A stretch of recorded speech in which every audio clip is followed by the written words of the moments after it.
बस कुछ लोगों की थी। कोई बहुत ज्यादा इस गांव के बारे में नहीं जानता था, क्योंकि ना ये नाम और ना ही इसकी कहानी कभी किसी के जुबान से किसी के सामने आई थी। रात के समय इस गांव में कहीं रोशनी होती थी तो एक हिस्सा अंधेरे में भी घिरा रहता था, और जो हिस्सा अंधेरे में घिरा होता था उसके बारे में गांव के लोगों का कहना था कि अक्सर वहां की जमीन में से कुछ धड़कने की आवाज आती रहती थी, और चीलें जो दिखाई नहीं पड़ती थी उनकी भी आवाज यहाँ घेरा बनाए रखती थी। यहाँ के लोगों में जो डर था, उस डर की कहानी का पहला अध्याय एक प्यासीन से शुरू होता था। प्यासीन, जिसकी कहानी की दहशत उस गांव के लोगों के दिलों में थी। शाम का वक्त और लोग अपने अपने घरों को लौट रहे थे। खेतों से लगी हुई सड़क जो आगे जाके एक छोटे गलियारे में मिल जाती है। Bell icon press.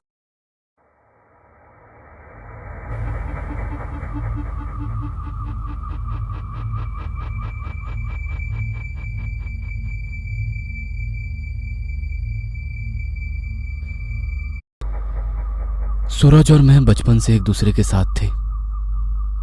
दोस्त कम भाई ज्यादा था वो मेरा। 10वीं कक्षा के बाद हम दोनों ने लातूर के एक प्रतिष्ठित कॉलेज में प्रवेश लिया। हमारे लिए लातूर शहर अनजान था, पर कुछ ही दिनों में हम उस शहर का चप्पा चप्पा जान गए, क्योंकि सूरज और मैं दिन भर शहर में बाइक पर घुमा करते थे। पर एक दिन वही रोज रोज शहर में घूमकर हम बहुत ज्यादा बोर हो चुके थे, इसलिए एक रात हमने लॉन्ग ड्राइव पर जाने का फैसला किया। भाई चल, कामे गांव के जंगल में लॉन्ग ड्राइव पर चलते हैं। सुना है उस जंगल का रास्ता मक्खन की तरह मुलायम है। हम कामे गांव के जंगल की तरफ कभी नहीं गए थे, पर हमने सिर्फ इतना सुना था कि कामे गांव का जंगल सिर्फ नाम का जंगल है, क्योंकि वहां हरे भरे पेड़ों के सिवाय कुछ नहीं था। क्योंकि उस जंगल में जो भी जंगली जानवर थे वे शिकार के कारण खत्म हो चुके थे, इसलिए रात में लॉन्ग ड्राइव पर जाने के लिए वो जंगल एकदम सेफ था। और ऊपर से उस रात पूर्णमासी की रात थी, मौसम भी अच्छा था, इसलिए मैं सूरज के साथ कामेगांव जंगल में जाने के लिए राजी हो गया। रात के 11 बजे हम कामेगांव के जंगल में दाखिल हो गए। हमने जैसे सुना था वैसे ही जंगल का रास्ता एकदम मक्खन की तरह मुलायम था। हमारी बाइक हवा से बातें करने लगी थी। वाकई बहुत मजा आ रहा था, पर मुझे इस बात की हैरानी हो रही थी कि हम जंगल के इतने अंदर दाखिल हो चुके थे, पर तब भी हमें रास्ते में एक भी गाड़ी दिखाई ना दी थी। जंगल का पूरा रास्ता सुनसान पड़ा हुआ था। तभी रास्ते में हमें एक पुल दिखाई दिया। सूरज ने उस पुल के बीचों बीच बाइक रोक दी। वो अंग्रेजों द्वारा नदी के ऊपर बनाया गया 100-200 साल पुराना ब्रिज था। पुल के बाजू में एक बड़ा सा बोर्ड लगा हुआ था और उस पर लिखा था सेंट जॉर्ज ब्रिज। हम दोनों पुल पर गए और खड़े हो गए। पुल के नीचे से नदी बह रही थी। पुल से कोमल हवा बह रही थी। पुल के नीचे बहती नदी के पानी में चांद दिखाई दे रहा था। माहौल बहुत खुशगवार था, लेकिन इतने में दूर कहीं जंगल में से एक भेड़िए की रोने की आवाज आई।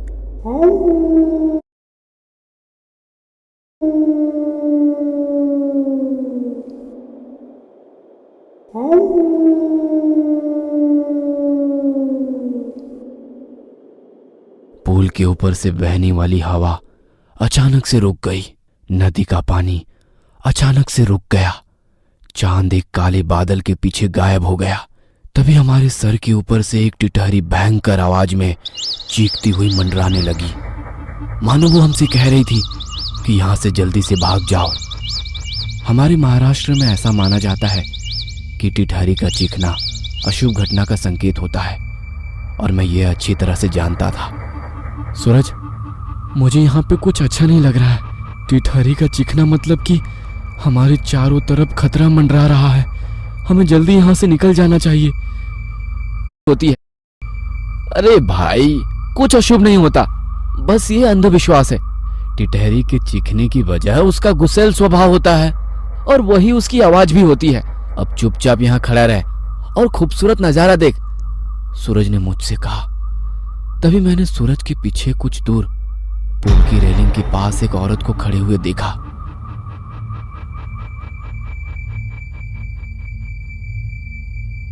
दूर से तो वो दिखने में सुंदर लग रही थी,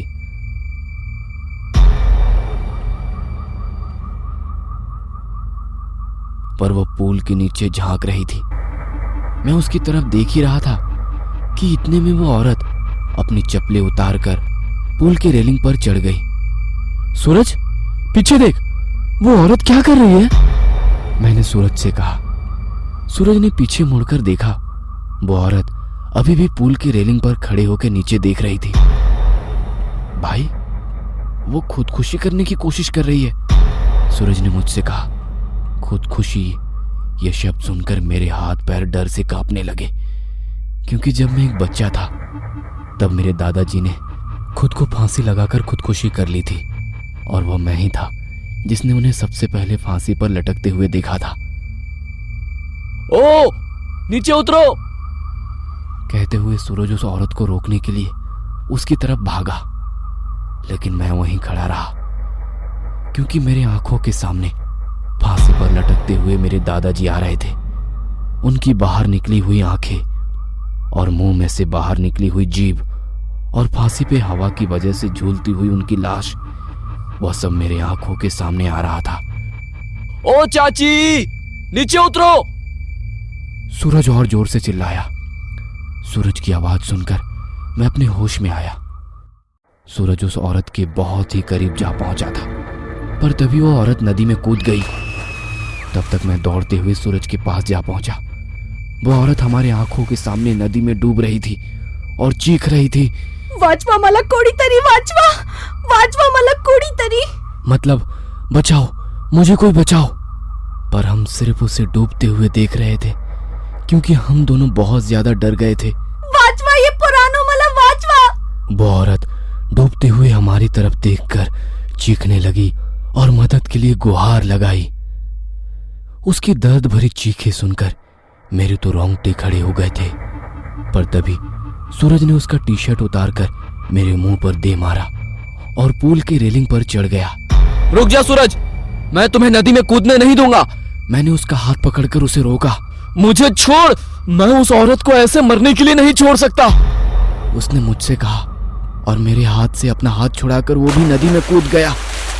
सूरज नदी में कूदते ही उसने अपने आसपास देखा, पर उसे वो औरत कहीं भी दिखाई नहीं दे रही थी। उसने सोचा कि वो डूब चुकी होगी, इसलिए उसने गहरी सांसें ली और पानी के अंदर डुबकी लगाई। कुछ देर बाद वो नदी की सतह पर आया। मिली क्या? मैंने चिल्लाकर उसे पूछा। नहीं, सूरज पानी में से चिल्लाकर मुझे बोला, और उसने फिर एक बार गहरी सांस ली और नदी में डुबकी लगाई। देवा, सापड़ू तेरे थी भाई। मैंने आंखें बंद करके भगवान से प्रार्थना की, और जब मैंने अपनी आंखें खोली तब मुझे एहसास हुआ कि मेरी दाहिनी ओर कोई है। मैंने झट से दाहिनी ओर देखा और मेरे पैरों तले जमीन खिसक गई, क्योंकि मेरे बगल में ही पुल की रेलिंग पर वही औरत बैठी थी जो कुछ देर पहले नदी में कूद गई थी। वो किसी जंगली जानवर की तरह पुल के रेलिंग पर बैठी हुई थी और नदी में सूरज की तरफ देख रही थी। हाय, कैसे शक क्या है, ये औरत तो अभी अभी नदी में कूद गई थी और मैंने खुद इसे नदी के पानी में डूबते हुए देखा था, तो ये अचानक से वापस इस पुल पर कैसे आ पहुंची? मैं मन ही मन सोच रहा था, पर तभी मेरी आंखें खुली और मैं समझ गया कि ये कोई औरत नहीं बल्कि एक चुड़ैल है, और मैं डर के मारे कांपने लगा। सूरज! मैं डर के मारे जोर से चिल्लाया। तभी उस चुड़ैल ने मेरी तरफ देखा, और जैसे ही उसने मेरी तरफ देखा मैं सिर से पैर तक कांपने लगा। उसका चेहरा काला और आंखें पीली थी, माथे पर बड़ा सा कुमकुम था और नाक में बड़ी सी नथ थी। उसके नुकीले दांत उसके मुंह से बाहर निकले हुए थे और उसके नाखून जंगली जानवर की तरह लंबे और नुकीले थे। क्या हुआ, मुझे ढूंढ रहे हो? उस चुड़ैल ने मुझसे पूछा, और डर के मारे मेरा गस्सा सूख गया। सूरज, हड़ाल! मैं फिर से चिल्लाया और मैंने पुल से नीचे नदी में देखा। सूरज पानी की सतह से हमें घूर रहा था। उसे भी पता चल चुका था कि वह कोई औरत नहीं, एक महिला नहीं बल्कि एक चुड़ैल है। सूरज हमें चौड़ी आंखों से देख रहा था।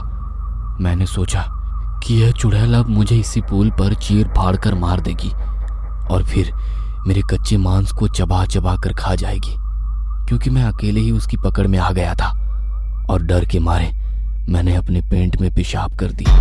डरो मत, मैं तुम्हें नहीं, उसे अपने साथ नदी में ले जा रही हूँ।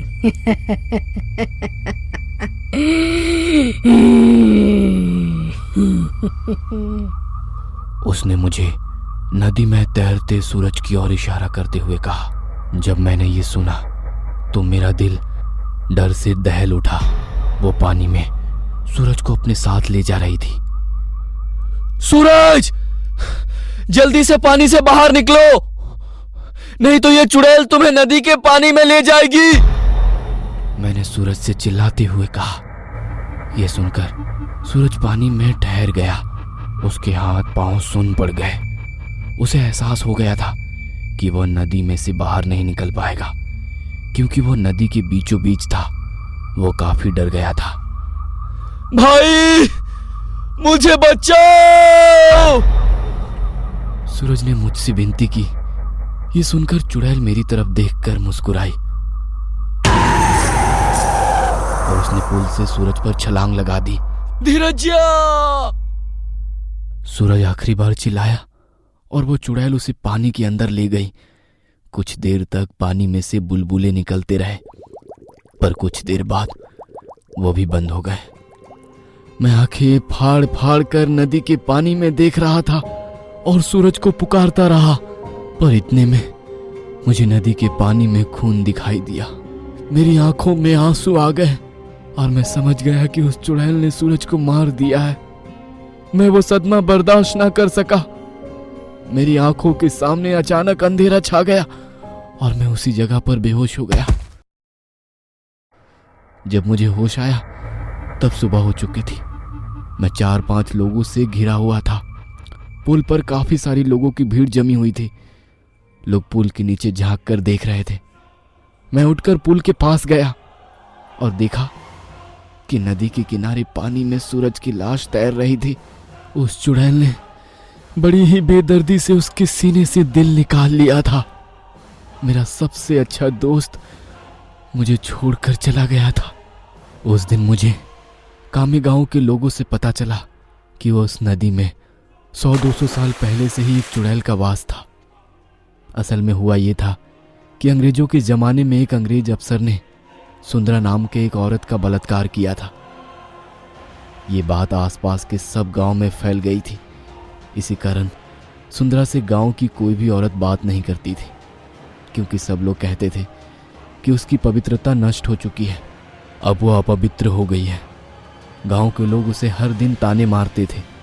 कुछ दिन बाद सुंदरा के पति ने भी उसे छोड़ दिया। तब सुंदरा अपने मायके चली आई।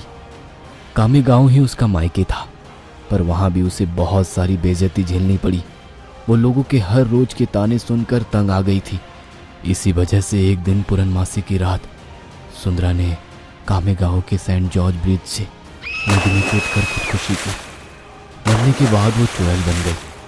हर पूर्णमासी की रात सुंदरा सेंट जॉर्ज ब्रिज पर आती थी और लोगों को इसी तरह कपट से अपना शिकार बनाती थी।